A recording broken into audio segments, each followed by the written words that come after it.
Hey guys, what's up? This is Panky Lanuza and welcome back to my channel. So today, we're gonna bake some chocolate banana bread. First, we need 1 cup of all-purpose flour. So mas okay if sifted siya para ma-avoid natin yung curdling or yung pagbuo-buo.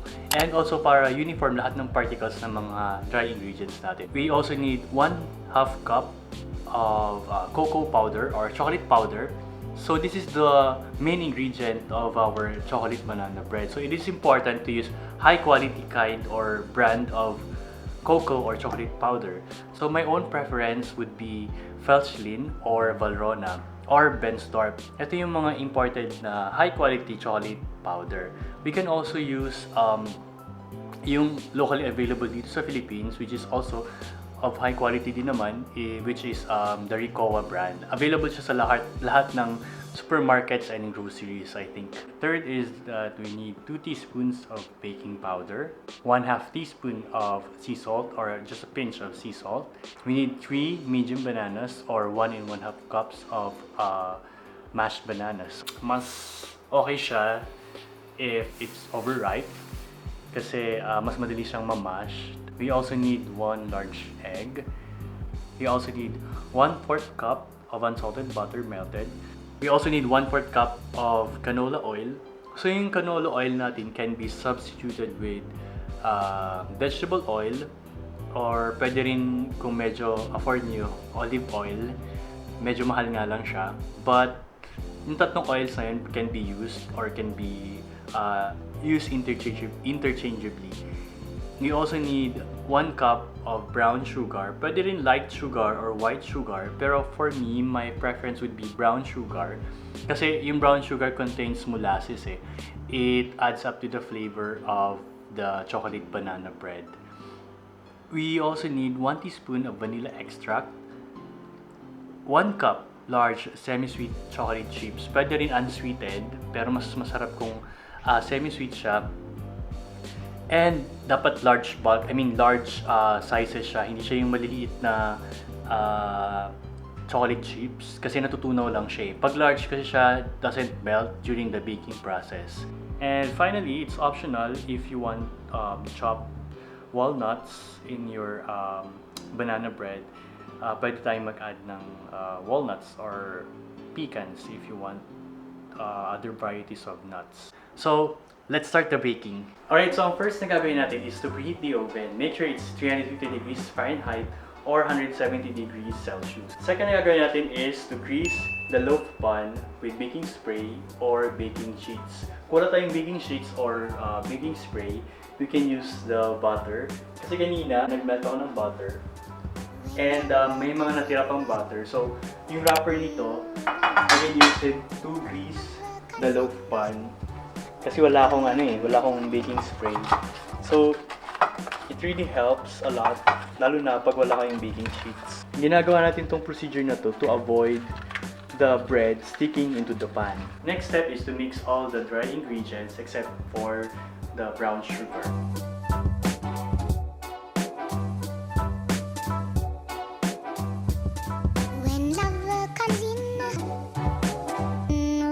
So much better pag sifted lahat ng dry ingredients natin to avoid curdling or yung pagbuo. And baking powder and salt. Make sure na ma-blend siya all together until wala na tayong makitang white spots. So the next step is to mash the bananas using a fork. Make sure to mash it evenly until wala na yung mga chunks. So mas better talaga pag overripe na yung bananas natin para mas madali siyang ma-mash. And also para ma-avoid natin yung curdling or yung mga lumps. So make sure na wala na siyang lumps before adding the wet ingredients. So first add natin yung butter. Let's add the butter, oil,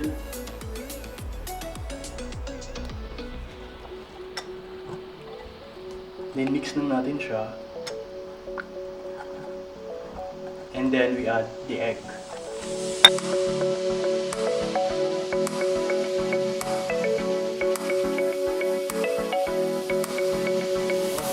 then, add natin 1 teaspoon ng vanilla extract.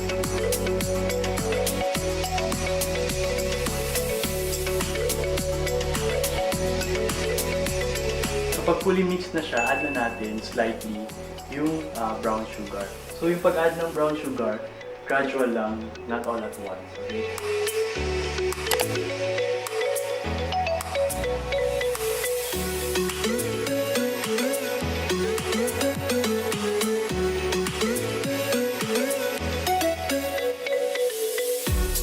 Squeeze lang natin siya until maging smooth na yung appearance ng mixture natin. So make sure na maging smooth yung appearance niya. Ito yung consistency na gusto natin ma-achieve before we add the dry ingredients. So pag ganyan na yung consistency natin ng mixture, add na natin yung dry ingredients. Fold in natin siya using spatula. So gradually, add natin yung dry ingredients and mix it using spatula.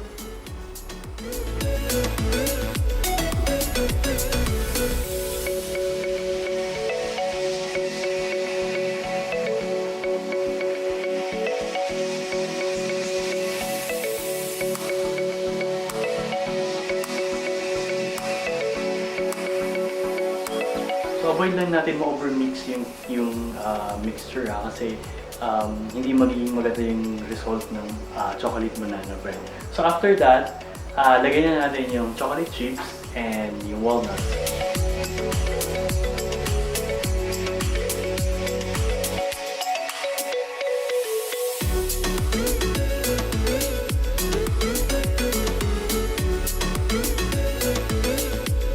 Make sure na mag-incorporate yung walnuts and yung chips sa banana mixture, chocolate banana mixture.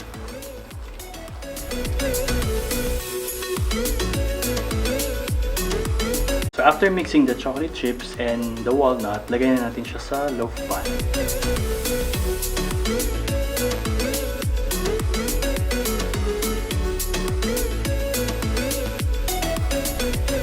After natin malagay sa loaf pan, we can sprinkle yung small chocolate chips na to sa ibabaw.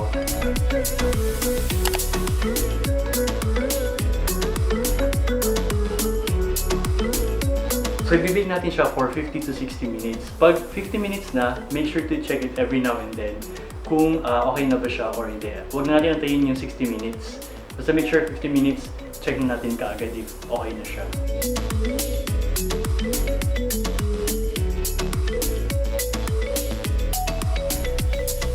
Alright, so after 50 minutes, we'll try to check it out kung luto na yung ating chocolate banana bread. Check natin if it's already done. So since wala nang sumama, I think it's already done. So remove na natin siya from the heat, from the oven.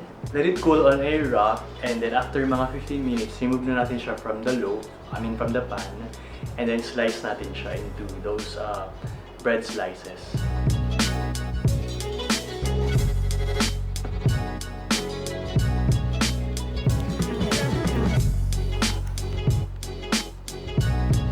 So ito yung nilagyan natin na chocolate chips and yung walnuts. Ganda ng marbling na.